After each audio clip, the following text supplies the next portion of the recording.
সাইয়েদনা ইব্রাহিম বানিয়েছে বয়স্ক অবস্থায়, বিশ্বনবী বানিয়েছেন শৈশবকালে। পড়েন সুবহানাল্লাহ। বিশ্বনবীর বয়স মাত্র 10 বছর। কয় বছর? 10 বছর বয়স আমরা লুঙ্গিও পড়তাম না। কথা কন। ছোট বাচ্চারা অনেক সময় এই বয়সে লুঙ্গি খুলে ফেলায় না। গরমকাল আসলে লুঙ্গিগুলা সব খালের সামনে থুইয়া ডুবায়, চোখগুলা লাল করে এরপরে বাইরে আছে না নাই?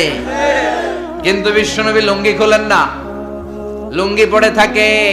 কাবা ঘর নির্মাণের কাজ শুরু হলো, বিশ্বনবী পাথর টানতে শুরু করলেন। বিশ্বনবীর বয়সের 8-10 বছরের ছোট বাচ্চারা সবগুলা লুঙ্গি খুলে কাঁধে লইছে। সব বাচ্চারা লুঙ্গি খুলে কাঁধে নিয়েছে, আর ওই কাঁধের লুঙ্গির উপরে পাথর নিয়েছে যাতে ব্যথা না পায়। বুদ্ধি আছে। লুঙ্গি খুলে কাঁধে রেখেছে, কাঁধের উপরে পাথর রেখেছে। কিন্তু বিশ্বনবী সবাই পাথর টানে একটা, বিশ্বনবী টানে দুইটা, কিন্তু বিশ্বনবী লুঙ্গি খোলে না। কি নবী ছিলেন, কি লাজুক ছিলেন। এখন আমাদের মধ্যে লাজুকতা নাই। বাবা ছেলে মেয়ে সব মিলে একসাথে হিন্দি সিরিয়াল দেখে, এরকম ফ্যামিলিও আছে না নাই? লাজুকতা হারাতে বসেছি। আল হায়াউ শুবাতুম মিনাল ঈমান। লাজুকতা ঈমানের অঙ্গ। ইযা লাম তাস্তাহি ফাসনা মা শি'তা। যখন তোমার লজ্জা থাকবে না, তোর যা মন চায় তুই তাই করতে পারবি। লাজুকতা আমরা হারাতে বসেছি, কোনো ক্ষেত্রে আমাদের লাজুকতা নাই। বিশ্বনবী এত লাজুক ছিলেন, হালিমাতুস সাদিয়া বলে 5 বছর কুরাইশি মুহাম্মদকে আমি লালন পালন করলাম, একদিনও কাঁদতে দেখি নাই। ক্ষুধা লাগলেও কাঁদে না, ব্যথা পেলেও কাঁদে না, শুধু লজ্জাস্থানের জায়গা থেকে কাপড় সরে গেলে মুহাম্মদ চিৎকার দিয়ে ওঠে। সুবহানাল্লাহ। কি লাজুক ছিলেন বিশ্বনবী। পাথর টানে কিন্তু লুঙ্গি খোলে না। আশেপাশের বন্ধু বান্ধব সব লুঙ্গি খুলে টানতেছে। চাচা আবু তালেব দৃশ্যটা দেখলেন, কিরে সবাই লুঙ্গি খোলা, এটা লুঙ্গি ছাড়া কেন? এটার গায়ে তো লুঙ্গি আছে। বিশ্বনবী ডেকে বললেন, মুহাম্মদ লুঙ্গি খোলো। কি খোলো? সবাই খুলছে, তুমিও খোলো। তুমি কাঁধে ব্যথা পাবে, কাঁধে লুঙ্গি রেখে পাথর টানো। বিশ্বনবী বললেন, না আমি ব্যথা পাই না, আমি লুঙ্গি খুলবো না। চাচা বলল, আরে ছোট মানুষ, সমস্যা নাই, খোলো। গোছা ধরে টান দিবে, টান দেওয়ার আগে বিশ্বনবী বেহুশ হয়ে জমিনে পড়ে যায়। সুবহানাল্লাহ। লুঙ্গি খোলা আর হয় নাই। বিশ্বনবীর লজ্জাস্থানও কেউ দেখে নাই। আল্লাহু আকবার। তার মানে কাবা ঘর নির্মাণের দিক থেকে বাপ বেটার মধ্যে মিল আছে না নাই? সাইয়েদনা ইব্রাহিম কাবা বানালেন বয়স্ক অবস্থায়, বিশ্বনবী বানালেন শৈশবকালে। পড়েন সুবহানাল্লাহ। এরপর 6 নম্বরে মিল হলো, বাপ বেটা দুইজনেই ইসলামের কারণে, কোরআনের দাওয়াত দেওয়ার কারণে ঘর ছাড়া হয়েছে। সাইয়েদনা ইব্রাহিমও ঘর ছাড়া, বিশ্বনবী ঘর ছাড়া হলেন, মক্কা থেকে গেলেন মদিনায়। কিন্তু সাইয়েদনা ইব্রাহিমের ঘর ছাড়াটা এত সহজ না। উনি জন্মেছিলেন ইরাকের বাবেল নগরীতে। বাবেল থেকে হিজরত করলেন ফিলিস্তিন, ফিলিস্তিন থেকে হিজরত করলেন মিশর, মিশর থেকে হিজরত করলেন মক্কা, মক্কা থেকে আবার ফিলিস্তিন, আবার বাবেল। আল্লাহু আকবার। মাইগ্রেশন, এটার বলে মাইগ্রেশন, হিজরত। নির্বাসিত হওয়া। কোরআনের পক্ষে যারা কথা বলে, ইসলামের পক্ষে যারা কথা বলে, নিজ এলাকায় থাকতে পারে না। এখনো এই নমুনা আছে না নাই? দোষ একটাই, কোরআনের কথা বলে। দোষ একটাই, হাদিসের কথা বলে। দোষ একটাই, ইসলামকে বিজয়ী শক্তি হিসেবে দেখতে চায়। এটাই অপরাধ। নিজ ঘরে থাকতে পারে না, নিজ ইউনিয়নে আসতে পারে না, নিজ থানায় ঢুকতে পারে না, নিজ জেলায় আসতে পারে না। আল্লাহ বলে, ওয়ালা তাহিনু ওয়ালা তাহজানু ওয়া আনতুমুল আ'লাউনা ইন কুনতুম মুমিনিন। ভয় পেও না, চিন্তা করো না, বিজয় তোমাদেরই হবে। যারা জালিম তাদের জন্য আমার পক্ষ থেকে সাহায্য আসে না। যারা মাজলুম, যাদের রক্ত জমিনে ঝরে, তাদেরকে জমিনের মালিকানা তুলে দেয় কে? আল্লাহ। বিজয় তোমাদেরই হবে, ভয় নেই, ইনশাআল্লাহ। পড়েন ইনশাআল্লাহ। এজন্য বাপ বেটার 6 নাম্বার মিল, বাপ বেটা দুজনই ঘর ছাড়া, বাপ বেটা দুইজনই জন্মস্থান ছাড়া। বিশ্বনবী মক্কা থেকে মদিনায়, আর সাইয়েদনা ইব্রাহিম নিজ এলাকা বাবেল থেকে গোটা বিশ্বের আনাচে কানাচে। চিল্লায় বলেন ঠিক কিনা? 6 নাম্বার মিল, বিশ্বনবী বললেন, ইন্নী হারামতুল মদিনা কামা হারামা ইব্রাহিম মক্কা। আমি মদিনাকে হারাম ঘোষণা করেছি যেমনি সাইয়েদনা ইব্রাহিম মক্কারে হারাম ঘোষণা করেছে। আপনারা যারা হজ উমরা করেছেন তারা জানবেন, মক্কা মদিনার চারিদিকে একটা বাউন্ডারি আছে, এটার বলে হুদুদুল হারাম। পিলার আছে, ওই পিলারে লেখা হুদুদুল হারাম। কি লেখা? এইখানে মারামারি, ঘুষাঘুষি, কিলাকিলি সব হারাম। খুন করেও যদি, সৌদিতে খুন হয় না, কথা কয় না? সৌদি আরবে ধর্ষণ হয় না? হয়তো কম হয়। খুন হয় না? হয়। কোন খুনিও যদি এই হুদুদুল হারামের ভিতরে ঢুকে, পুলিশ ওরে মারতে পারবে না। ওরে ভুলায় বালায় ফুসলায় বাইরে নিয়ে মায়ের। হুদুদুল হারামের বাইরে নিয়ে মাই, ভিতরে মারামারি করা যাবে? তো এই যে হুদুদুল হারামের বাউন্ডারিটা, মদিনারটা দিবেন ঠিক করে দিবেন বিশ্বনবী, আর মক্কারটা দিয়েছেন সাইয়েদনা ইব্রাহিম। বাপ বেটা মিল আছে না নাই? এরপরে বাপ বেটার মধ্যে 7 নম্বরে মিল হলো, বাপ বেটার একজন হলো সব নবীদের নেতা, আর একজন হলো সব নবীদের পিতা।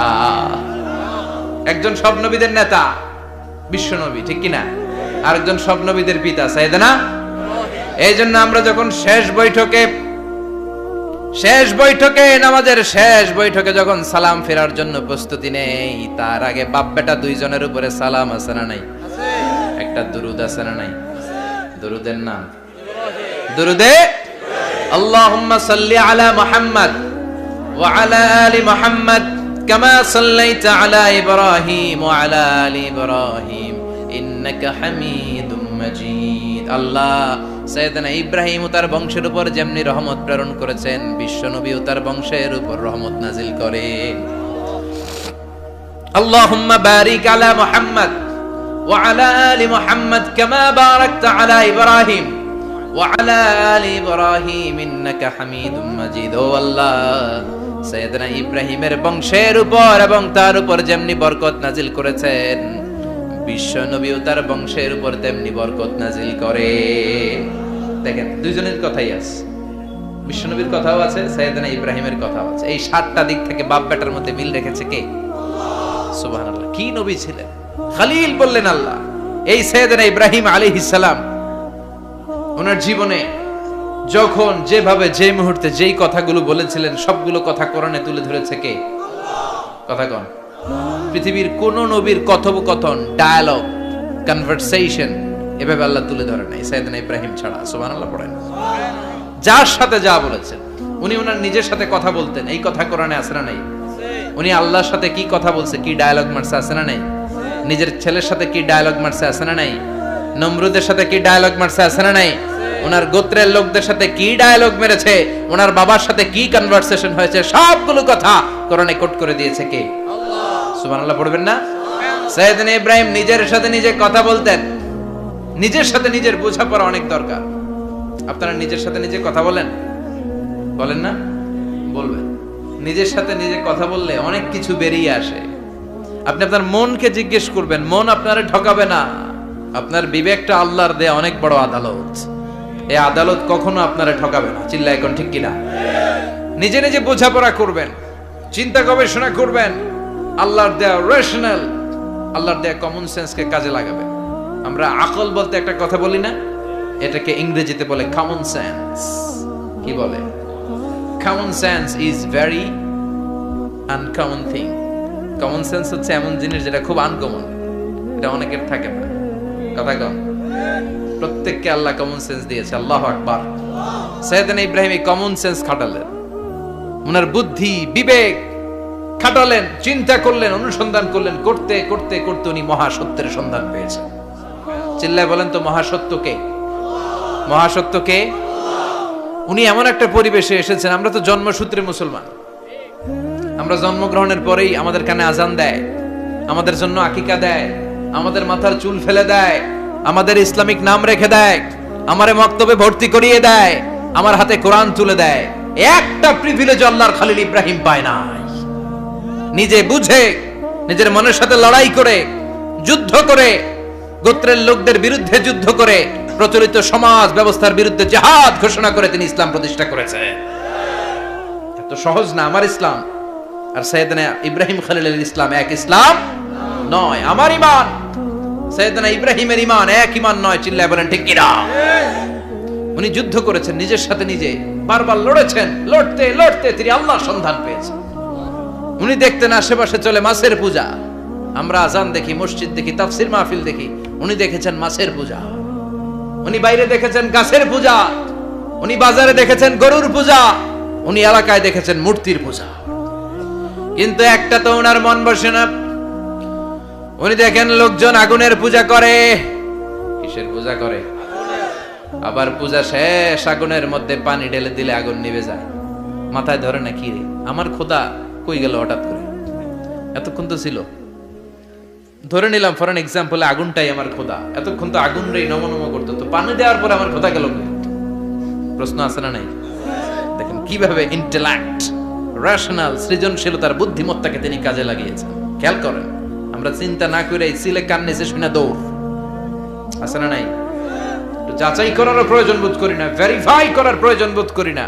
এটা মহামারীর আকার ধারণ করেছে আমাদের সমাজে, সমাজটা শেষ। সাইয়েদনা ইব্রাহিম ভাবলেন আগুন আমার রব হয় কি করে, এটাতে পানি ঢাললে এটা গেল কই? তিনি বললেন না, আগুন আমার খোদা হতে পারে না। এরপর দেখলেন সবাই গাছের পূজা করে।